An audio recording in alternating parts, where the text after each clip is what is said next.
নমস্কার, আপনারা দেখছেন জেলার 1 নম্বর অনলাইন ও TV channel Birbhum RC TV. আপনাদের সঙ্গে আমি শুভাশিস। শুরু করছি আজকের সংবাদ। বিস্তারিত সংবাদে যাওয়ার আগে দেখে নেব সংবাদ শিরোনাম।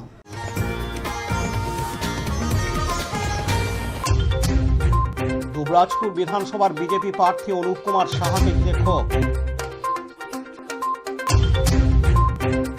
সিউড়িতে মনোনয়নপত্র জমা কংগ্রেস ও সিপিআইএম প্রার্থীদের। বিধানসভার ভোট বয়কট বীরভূম জেলার খয়রাডিহি গ্রামে। বিজেপির বঞ্চনার জবাব দিতে তৃণমূলকে ভোট দিন, তারাপীঠের জনসভা থেকে অভিষেকের হুঙ্কার। এবার সংবাদ বিস্তারিত।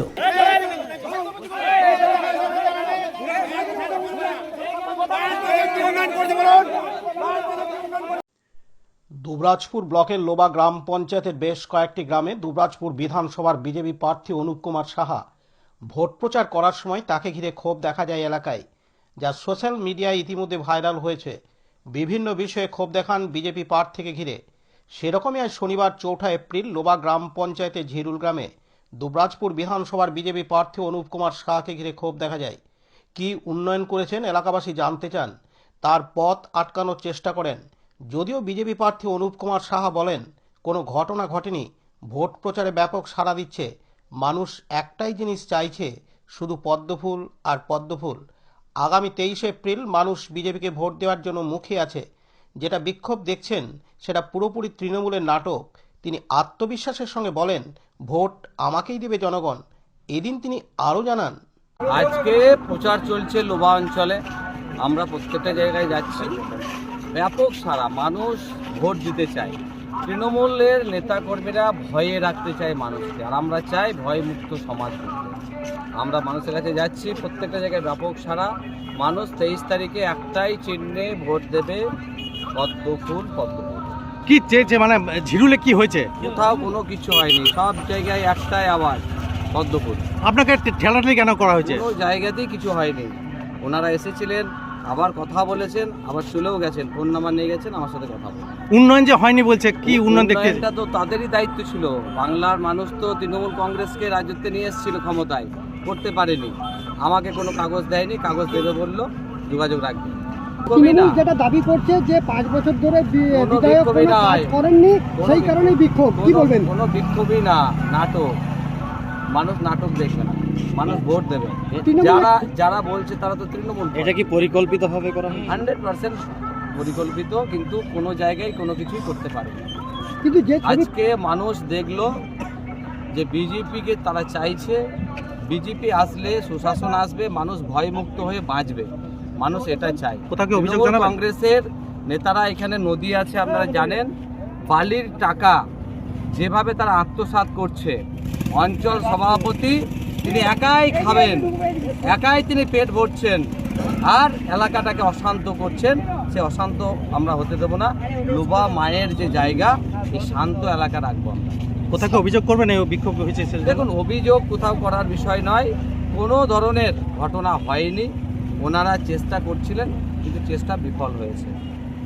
কারণ মানুষ আমাদের সাথে আছে, আমরা প্রত্যেকটা জায়গায় গেছি, মানুষের দুয়ারে গেছি, মানুষের পাশে গেছি। মানুষ একটাই কথা বলেছে, তারা 23 তারিখে নির্বাচনে ভোট দেবে, আর বাংলায় পরিবর্তন। সারা ভালো পাচ্ছে, ব্যাপক সারা। মানুষকে ভয়ে রাখতে চাই, আমরা ভয় মুক্ত সমাজ করতে চাই। সাধারণ মানুষ কথা হচ্ছে, তার রিপোর্ট কার্ডটা দেখলেই তো হবে, কে বলছে। তার দলের মাননীয় মুখ্যমন্ত্রীকে জিজ্ঞেস করুন না, তিনি আমাদের দুবরাজপুরের জন্য ক টাকা বরাদ্দ করেছেন 15 বছরে। আমরা বাজেট বইটা দেখতে চাই, এখানকার মানুষ বাজেট বইটা দেখতে চায়। বিধানসভাতে বাজেট হয়, বাজেটে কোন পাতাতে কত টাকা বরাদ্দ করেছে, কোন এলাকার জন্য, কোন খাতে, কোন ডিপার্টমেন্টের জন্য, আমরা দেখতে চাই। মানুষ জবাব দিয়ে। আচ্ছা, বিক্ষোভের মুখে পড়েছেন, অথচ আপনি বলছেন কিছু হয়নি কেন? মানে কোনটা নোকাতে চাইছেন? কোনো বিক্ষোভই হয়নি, মানুষ এসেছিল, বসে আলোচনা করেছে, তাদের এলাকায় কাজ করতে চাই, তারা কাগজ দেবে, তবেই না কাজ হবে। কিন্তু ভিডিওর মাধ্যমে যেটা দেখা যাচ্ছে যে আপনাকে তারা বিক্ষোভ দেখাচ্ছে, হেনস্থা করছে। কোনো হেনস্থারই গল্প নেই। যারা এসেছিল তারা একদম শান্ত হয়ে, তারা আমার নাম্বার নিয়ে গেছে, যোগাযোগ করবে। আমরা পুরো গ্রাম, প্রত্যেকটা এলাকা, প্রত্যেকটা বাড়িতে আমরা প্রচার করে তারপর পরের গ্রামে আমরা প্রচারে যাচ্ছি। আপনি কোনো এলাকাতেই কোনো ঘটনাই ঘটেনি, আপনি কি এটা এড়িয়ে যাওয়ার চেষ্টা এড়িয়ে করছেন? যাবার কোনো প্রশ্নই নাই। একদম সচক্ষে আমরা এখনো মাটিতেই দাঁড়িয়ে আছি, কোনো জায়গায় কোনো ঘটনাই ঘটেনি। প্রত্যেকটা জায়গাতে মানুষ ভোট দিতে চায়, আর ভোট দেওয়ার ব্যবস্থা আমরা করব। ভোটে এত পুলিশ কেন তাহলে? আমরা ব্যবস্থা করব বললাম তো। না, এত যে পুলিশ এলো হঠাৎ করে কেন এসছে তা আমি জানি না গো, কিন্তু আমরা প্রত্যেকটা গ্রামে যাচ্ছি, প্রত্যেকটা পাড়াতে যাচ্ছি, ব্যাপক সাড়া। মানুষ ভোট দেবে, মানুষ পরিবর্তন না, করবে। পুলিশ গার্ড দিয়ে প্রচার করা এটা তো দেখা যায় না আমার সচরাচর। জানা নেই, আমরা আমাদের প্রচার। পাশাপাশি লোবা গ্রাম পঞ্চায়েতের বাবুপুর গ্রামের তৃণমূল কর্মী অনুসন্ধান ডোম বিজেপি প্রার্থী অনুপ কুমার শাহকে এলাকায় কি উন্নয়ন করেছেন জানতে চান। এছাড়াও অনুসন্ধান ডোম বিজেপির প্রার্থীর কাছে জানতে চান জিরো ব্যালেন্স অ্যাকাউন্টে 15 লক্ষ টাকা ঢুকেছে কিনা। এদিন তিনি আরও বলেন, আমার বাড়ি বাবুপুর, ঠিক আছে। উনি যাচ্ছিল রাস্তা দিয়ে, রাস্তার মাঝে ওনাকে জিজ্ঞেস করলাম যে স্যার আপনি 5 বছর এমএলএ আছেন, তো 5 বছর এমএলএ যখন আছেন আপনি 5 বছরে কি উন্নয়ন করেছেন। এমএলএ সাহেব বলছে ঠিক আছে, তোমাকে এখানে বোঝানো যাবে না, তোমার বাড়ি কোথায়? না, বললাম স্যার আমার বাড়ির সামনেই।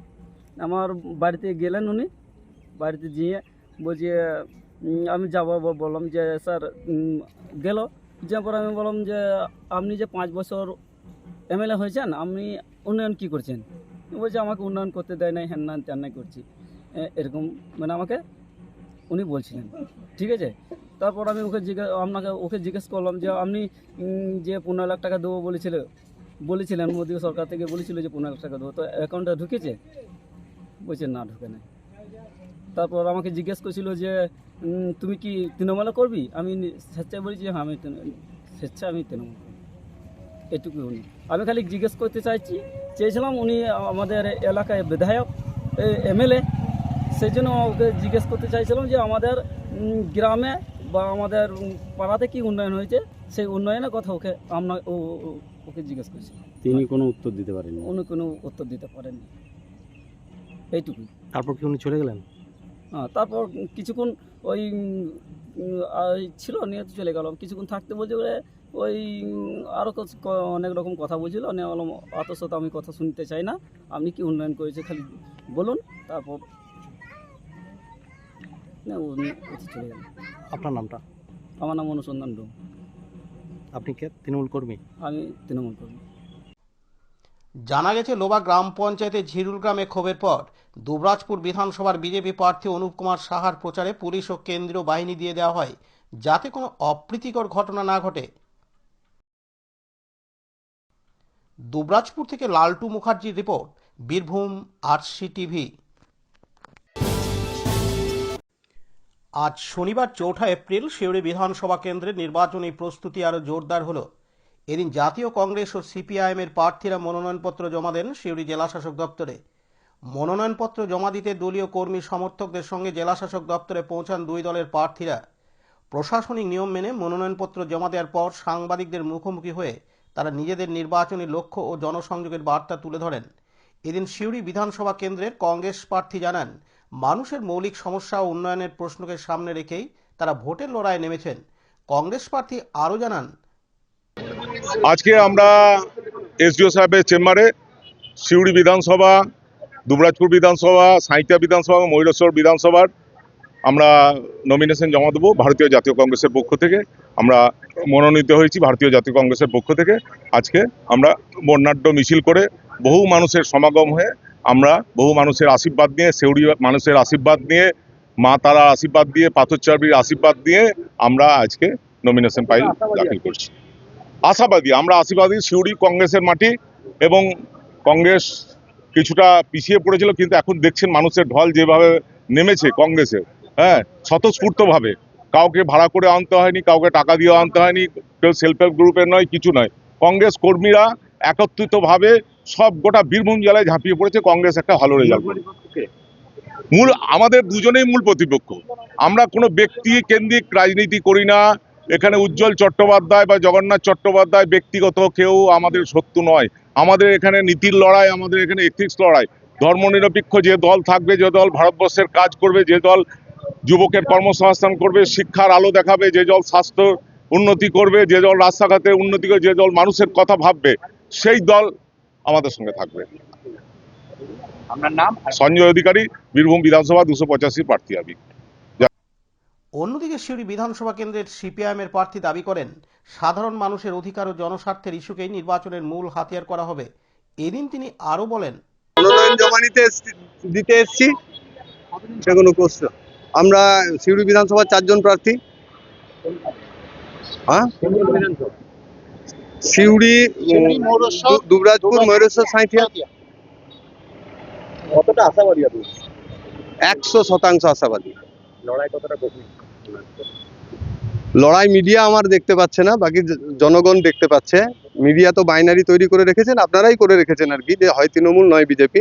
মাঝে যে আমি ঢুকে বসে আছি মানুষের মনে, সেগুলো আপনাদের নজরে আসছে না, কারণ আমার তো টাকা পয়সা নাই, আমার পয়সাও নাই, সেই কারণের জন্য আমাকে দেখানো হচ্ছে না। সে নিয়ে আমি ন্যূনতম চিন্তিত নই। আমার কাজ চলছে গ্রামে গ্রামে, মানুষের কাছে কাছে, মানুষের দরজায় দরজায়।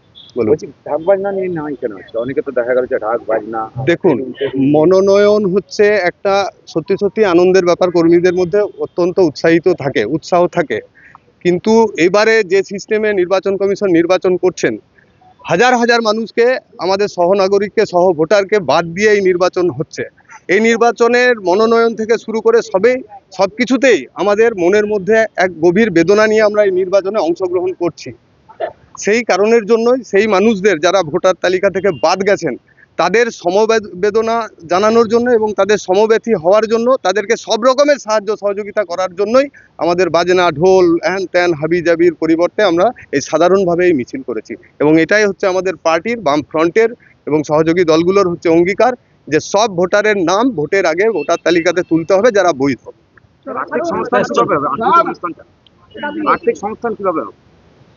আর্থিক সংস্থান হবে, খুব ভালো প্রশ্ন। সেটা হচ্ছে যে আমরা তো এমনিতে বাড়িতে বাড়িতে সব মানুষের কাছে 10 টাকা, 20 টাকা, 100 টাকা, 50 টাকা করে কালেকশন করছি। তার সঙ্গে সঙ্গে আমাদের পরিকল্পনা আছে, আমরা একটা প্রচার লঞ্চ করব আর কি। আপনারা দেখতে পাবেন যে প্রার্থীর জন্য অনেক শুভাকাঙ্ক্ষী মানুষ রয়েছেন, তারা জানতে চাইছেন যে কিভাবে আমরা অর্থ একটু দিতে পারবো সামান্য। সেই কারণের জন্যই আমরা এই ক্রাউড ফান্ডিং এর জন্য এই ব্যবস্থা আমরা করেছি, যেটা আমরা অফিসিয়ালি সোশ্যাল মিডিয়াতে লঞ্চ করব। আপনাদের আগেই তা জানিয়ে দিলাম, পাবলিশ করে দিলাম। ঠিক আছে, আপনার নাম? আমার নাম না জানলে পরে। মনোনয়নপত্র জমাকে কেন্দ্র করে জেলাশাসক দপ্তর চত্বরে ছিল কড়া পুলিশি নিরাপত্তা।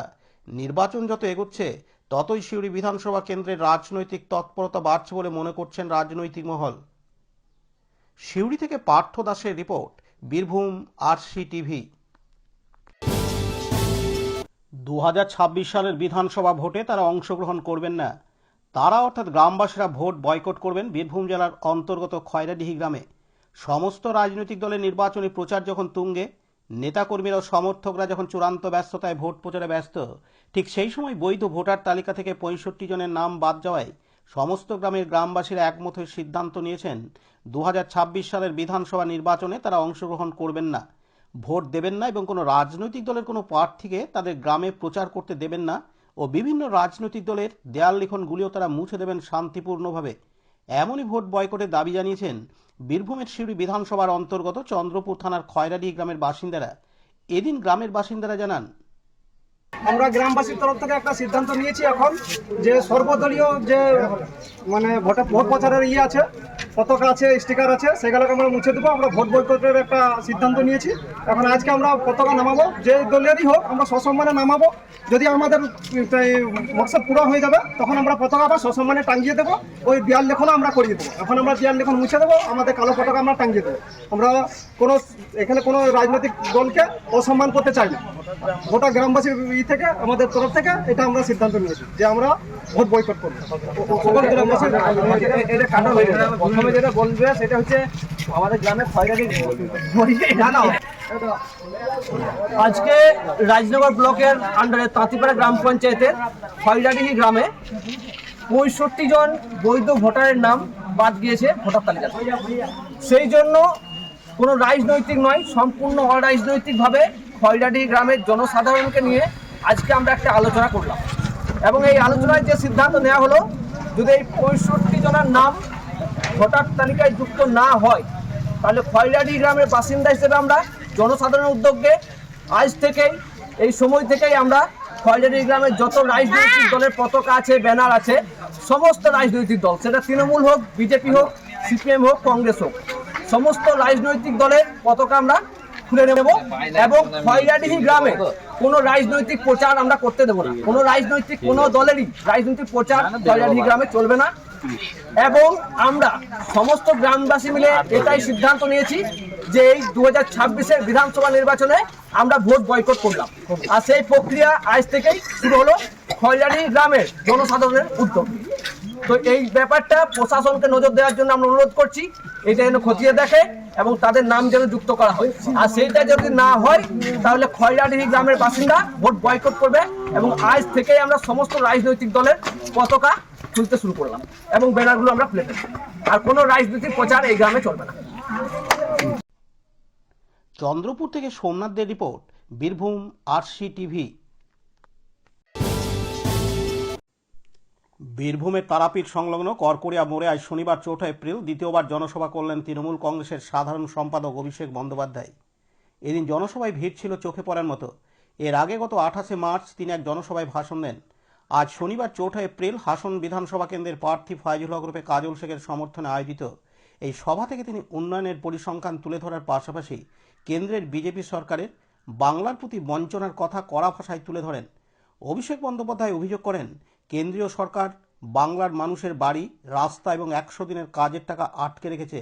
তিনি বিজেপিকে কটাক্ষ করে বলেন, রান্নার গ্যাস ও নিত্য প্রয়োজনীয় জিনিসের দাম এখন আকাশ ছোঁয়া। তিনি দাবি করেন, রাজ্যে চতুর্থবারের জন্য মামাটি মানুষের সরকার আসা এখন শুধু সময়ের অপেক্ষা। তপ্ত রোদ কিংবা ঝড়জল উপেক্ষা করেও তিনি 23 এপ্রিল ভোটারদের লাইনে দাঁড়িয়ে ভোটাধিকার প্রয়োগের আহ্বান জানান। লক্ষ্মীর ভাণ্ডার, যুবসাথী ও পথশ্রীর মতো প্রকল্পগুলির সাফল্যের খতিয়ান দিয়ে তিনি তৃণমূলের ইস্তাহারের 5টি শপথ পুনর্ব্যক্ত করেন। তিনি প্রতিশ্রুতি দেন, মহিলারা আজীবন লক্ষ্মীর ভাণ্ডার পাবেন, পাইপলাইনের সাহায্যে বাড়ি বাড়ি পৌঁছে যাবে পানীয় জল, দুয়ারে স্বাস্থ্য শিবির হবে, বয়োজ্যেষ্ঠরা পাবেন বার্ধক্য ভাতা এবং গরিবের মাথার উপর পাকা ছাদের ব্যবস্থা করবে রাজ্য সরকারই। এদিন মঞ্চে উপস্থিত ছিলেন ফয়জুল হক গ্রুপে কাজল শেখ, তৃণমূলের কোর কমিটির আহ্বায়ক অনুব্রত মণ্ডল, ডক্টর আশিস ব্যানার্জি, অভিজিৎ সিনহা, বিধানচন্দ্র মাঝি ও সাংসদ অসিত মালসহ অন্যান্য নেতৃত্ববৃন্দ। জনসভার পর তারাপীঠে মা তারার পুজো দেন অভিষেক বন্দ্যোপাধ্যায়। তাই মামাটি মানুষের প্রার্থী, আমার আপনার সবার প্রার্থী মমতা বন্দ্যোপাধ্যায়ের আশীর্বাদ ধন্য, স্নেহ ধন্য কাজল শেখকে, ফয়জুল হক তাকে ঘাসের উপর জোড়া ফুল চিহ্নে ভোট দিয়ে বিপুল বিপুল বিপুল ভোটে জয়যুক্ত করতে হবে। তারাপীঠ থেকে শম্ভুনাথ সেনের রিপোর্ট, বীরভূম আরসি টিভি। আজকের সংবাদ এই পর্যন্ত। পরবর্তী সংবাদের জন্য চোখ রাখুন বীরভূম আরসি টিভির পর্দায়। নমস্কার।